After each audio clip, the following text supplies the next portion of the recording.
Amrit noni pain oil, ನೋವಿಗೆ ವಿರಾಮ, ದೇಹಕ್ಕೆ ಆರಾಮ. ಸ್ವಾಮೀಜಿಗಳ ಒಂದು ಅಭಿಪ್ರಾಯ.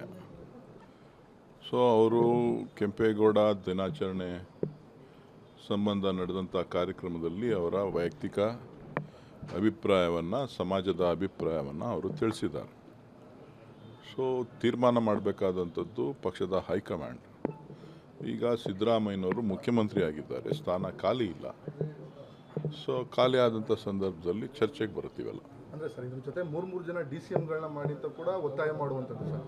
3 ಜನ ಅಲ್ಲ, ಸುಮಾರು 9-10 ಜನದ ಹೆಸರಿಗೆ ಆಲ್ರೆಡಿ ಹೇಳಿದ್ದೀನಿ. ಅವರೆಲ್ಲರೂ ಅರ್ಹರಿದ್ದಾರೆ, ಅವರೆಲ್ಲರನ್ನೂ ಮಾಡಬೇಕು ಅಂತ ಹೇಳಿ ನಾನು ಒತ್ತಾಯ ಮಾಡ್ತೀನಿ. ಇದ್ರ ಮುಖಾಂತರ DK ಶಿವಕುಮಾರ್ ಅವ್ರನ್ನ ಟಾರ್ಗೆಟ್ ಮಾಡ್ತಾ ಇರುವಂಥದ್ದು ಈ ಯಾರೂ ಶಿವಕುಮಾರ್ ಅವ್ರನ್ನ ಟಾರ್ಗೆಟ್ ಮಾಡಲಿಕ್ಕೆ ಸಾಧ್ಯ ಇಲ್ಲ.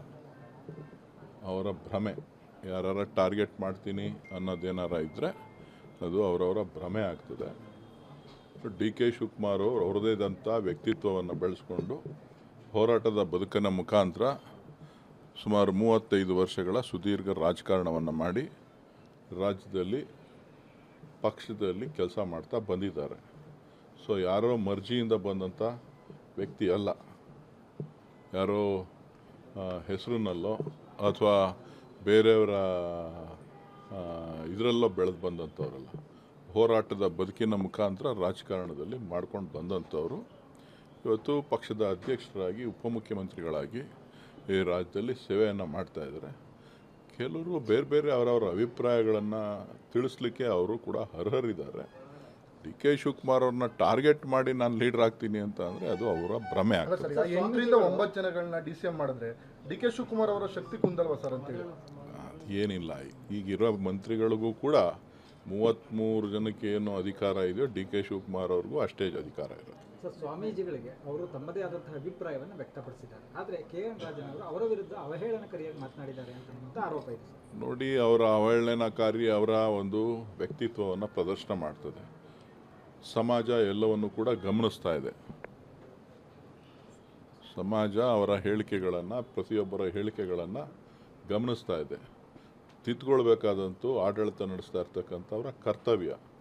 ಅದನ್ನು ಮುಂದಿನ ದಿನಗಳಲ್ಲಿ ಎಲ್ಲರೂ ಸೇರಿ ಪಕ್ಷ ಅದನ್ನು ತಿದ್ದುಕೊಂಡು ಸರಿಯಾದ ರೀತಿಯಲ್ಲಿ ನಡೀತದೆ. ನಮಗೆ ಮ್ಯಾಂಡೇಟ್ ಕೊಟ್ಟಿರೋದು ಒಳ್ಳೆಯ ಆಡಳಿತ ಕೊಡಿ ಅಂತೇಳಿ. ಅದನ್ನು ಬಿಟ್ಟು ಬೇರೆ ಎಲ್ಲ ವಿಚಾರಗಳು ಚರ್ಚೆ ಆಗ್ತಾ ಇದೆ. ಸರ್, ಯಾಕಂದರೆ ಈ ಒಂದು ಲೋಕಸಭಾ ಚುನಾವಣೆ ಆದಮೇಲೆ KPCC ಅಧ್ಯಕ್ಷ ಸ್ಥಾನದಿಂದ ಕೆಳಗಡೆ ಇಳಿಬೇಕು ಅಂತ ಹೈಕಮಾಂಡ್ ಹೇಳಿದೆ ಅಂತ ಹೇಳ್ತಾರೆ ಸರ್. ಅಂದರೆ ಇಳೀರಿ ಏನೋ ಒತ್ತಾಯನ ಸರ್, ಅದು ಹೇಗೆ ಅಂತ? ನೋಡಿ, DK ಶಿವಕುಮಾರ್ ಅವ್ರಿಗೆ ಪಕ್ಷದ ಜವಾಬ್ದಾರಿಯನ್ನು ಕೊಟ್ಟಿರ್ತಕ್ಕಂಥವರು ಪಕ್ಷದ ವರಿಷ್ಠರು. ಅವರು ಈಗಾಗಲೇ ವರಿಷ್ಠರ ಮುಂದೆ ಏನು ಹೇಳಬೇಕೋ ಎಲ್ಲ ತಿಳಿಸಿದ್ದಾರೆ.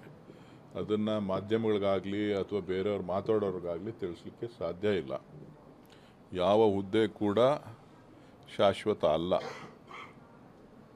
ಯಾವ ನಾಯಕರು ಶಾಶ್ವತ ಅಲ್ಲ. ಹೇಳಿಕೆ ಕೊಡ್ತಕ್ಕಂಥವರು ಕೂಡ ಅವರವರ ಬೆನ್ನನ್ನು ಹಿಂದೆ ತಿರುಗಿ ನೋಡ್ಕೋಬೇಕಾಗ್ತದೆ. ಸುಮ್ಮನೆ ಇವತ್ತು ನಮಗೆ ಕೊಟ್ಟಿರುವಂಥ ಜವಾಬ್ದಾರಿ ಸರ್ಕಾರ ಒಂದು ಉತ್ತಮವಾದಂಥ ರೀತಿಯಲ್ಲಿ ಆಡಳಿತ ನಡೆಸಲಿ ಅಂತಲೇ ಹೊರತು ಅದಕ್ಕೆ ಯೋಗ್ಯತೆ ಇಲ್ಲ ಅಂತ ಅಂದರೆ ಎಲ್ಲರೂ ಸೇರಿ ಬಿಟ್ಟು ಚುನಾವಣೆಗೆ ಹೋಗೋದು ವಾಸಿ. ಈಗ ರಾಜಣ್ಣ ಅವರ ವಿರುದ್ಧವಾಗಿ ರಾಮನಗರ ಜಿಲ್ಲಾ ಒಕ್ಕಲಿಗರ ಸಮಾಜ ಒಂದು ಗಡುವನ್ನು ನೀಡಿದೆ. ಸಂಜೆ ಒಳಗಡೆ ಸ್ವಾಮೀಜಿ ಅವರಿಗೆ ಕ್ಷಮೆ ಕೇಳಲಿಲ್ಲ ಅಂದರೆ ಉಗ್ರವಾದಂಥ ಪ್ರತಿಭಟನೆ ಮಾಡ್ತೀವಿ, ರಾಜೀನಾಮೆಗೆ ಆಗ್ರಹ ಮಾಡ್ತೀವಿ. ಅದು ಸಮಾಜದ ತೀರ್ಮಾನ, ಅವ್ರ ಸಮಾಜದ ಅಭಿಪ್ರಾಯ ಅವ್ರು ವ್ಯಕ್ತಪಡಿಸಿದ್ದಾರೆ. ಸರ್, ಈಗ ಇನ್ನು DK ಶಿವಕುಮಾರ್ ಅವರು ನಮ್ಮ ಕುಟುಂಬದಿಂದ ಯಾರೂ ಸ್ಪರ್ಧೆ ಮಾಡಲ್ಲ ಬೈ ಎಲೆಕ್ಷನ್ಗೆ ಅಂತ ಹೇಳಿದ್ದಾರೆ. ಅನಿವಾರ್ಯತೆ ಏನಾದ್ರು ಬಂದರೆ ನೀವು ಸ್ಪರ್ಧೆ ಮಾಡ್ತೀರಾ? ನೋಡ್ರಿ, ನನ್ನನ್ನು ಜನ ತಿರಸ್ಕಾರ ಮಾಡಿದ್ದಾರೆ, ನೀವು ಸೇರಿದಂತೆ.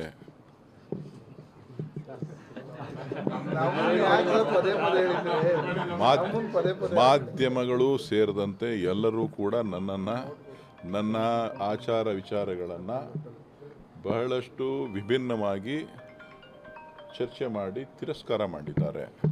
ಸೊ ಹಾಗಾಗಿ ನಾನು ಒಬ್ಬ ಸಾಮಾನ್ಯ ಪ್ರಜೆಯಾಗಿ ಪಕ್ಷಕ್ಕೆ ಸಾಮಾನ್ಯ ಕಾರ್ಯಕರ್ತನಾಗಿ ಇರೋದಕ್ಕೆ ಇಷ್ಟಪಡ್ತೀನಿ ಹೊರತು ಬೇರೆ ಏನನ್ನೂ ಅಲ್ಲ.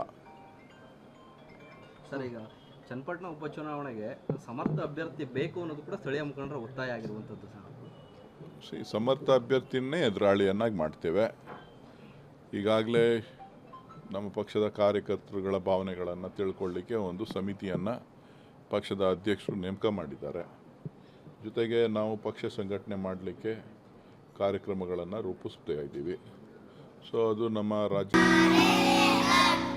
ನಾವು ಸಲಹಿದ ಕೈಗಳು ನಮ್ಮ ನೋವಿಗೆ ಸ್ಪಂದಿಸಿದಾಗ ಆಗುವ ಸಂತೋಷ. ಅಮೃತ್ ನೋನಿ ಪೇನ್ ಆಯಿಲ್, ನೋವಿಗೆ ವಿರಾಮ, ದೇಹಕ್ಕೆ ಆರಾಮ. ಅಧ್ಯಕ್ಷರು ಮತ್ತು ಮುಖ್ಯಮಂತ್ರಿಗಳು ಮತ್ತು ನಮ್ಮ ಜಿಲ್ಲಾ ಎಲ್ಲ ನಾಯಕರುಗಳು ಎಲ್ಲರೂ ಸೇರಿ ಯಾವ ರೀತಿಯಾಗಿ ಇಲ್ಲಿ ಚುನಾವಣೆಯನ್ನು ಮಾಡಬೇಕು ಅನ್ನೋದನ್ನು ನಾವು ತೀರ್ಮಾನ ಮಾಡ್ತೇವೆ. ಚನ್ನಪಟ್ಟಣಕ್ಕೆ ನಾವು ಮೊದಲು ಬಂದಿದ್ದು ಅಂತ ಕುಮಾರಸ್ವಾಮಿ ಅವರು ಹೇಳಿದ್ದಾರೆ. ನೋಡ್ರಿ, ಚನ್ನಪಟ್ಟಣಕ್ಕೆ ಅವ್ರು ಮೊದಲು ಬಂದರು, ಇನ್ನೊಬ್ರು ಮೊದಲು ಬಂದರು, ಯಾರು ಬಂದರು, ಈ ಖಾಲಿ ಇದೆ. ಅಂದ್ರೆ ಡಿ ಕೆ ಶಿವಕುಮಾರ್ ಹೋಗೋದನ್ನೇ ಟೀಕೆ ಮಾಡ್ತಾರೆ ಸರ್ ಅವರು. ಈಗ ಸ್ವಲ್ಪ ಹೇಳೋದು ಕೇಳಪ್ಪ, ಇಲ್ಲಿ ಒಂದು ಕಣ್ಣು ರಾಮನಗರದಿಂದ ಹೋಗಾಯಿತು, ಇನ್ನೊಂದು ಕಣ್ಣು ಚನ್ನಪಟ್ಟಣದಿಂದ ಹೋಗಾಯಿತು. ದಯವಿಟ್ಟು ನೀವು ಮಾಧ್ಯಮದವ್ರಿಗೆ ಏನಾದ್ರು ನೈತಿಕತೆ ಇದ್ದರೆ ಅವರ ಹೇಳಿಕೆಗಳನ್ನು ತೆಗೆದು ರಾಜ್ಯದ ಜನರಿಗೆ ತೋರಿಸಿ, ಆಗ ನಿಮ್ಮನ್ನು ನಾನು ಮೆಚ್ತೇನೆ.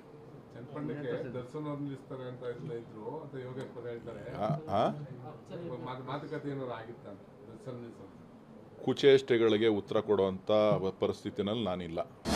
ಅನುಕ್ಷಣದ ಸುದ್ದಿಗಳಿಗಾಗಿ ವಿಸ್ತಾರ ನ್ಯೂಸ್ ಯೂಟ್ಯೂಬ್ ಚಾನೆಲ್ ಸಬ್ಸ್ಕ್ರೈಬ್ ಮಾಡಿ. ಹೊಸ ಸುದ್ದಿಗಳ ನೋಟಿಫಿಕೇಶನ್ಗಾಗಿ ಬೆಲ್ ಐಕಾನ್ ಕ್ಲಿಕ್ ಮಾಡಿ. ಲೇಟೆಸ್ಟ್ ಅಪ್ಡೇಟ್ಸ್ಗಾಗಿ www.vistaranews.com ವೆಬ್ಸೈಟ್ಗೆ ವಿಸಿಟ್ ಮಾಡಿ. ಅಂಗೈಯಲ್ಲೇ ಜಗತ್ತಿನ ಸುದ್ದಿ ತಿಳಿಯಲು ವಿಸ್ತಾರ ನ್ಯೂಸ್ ಕನ್ನಡ ಆಪ್ ಡೌನ್ಲೋಡ್ ಮಾಡಿ.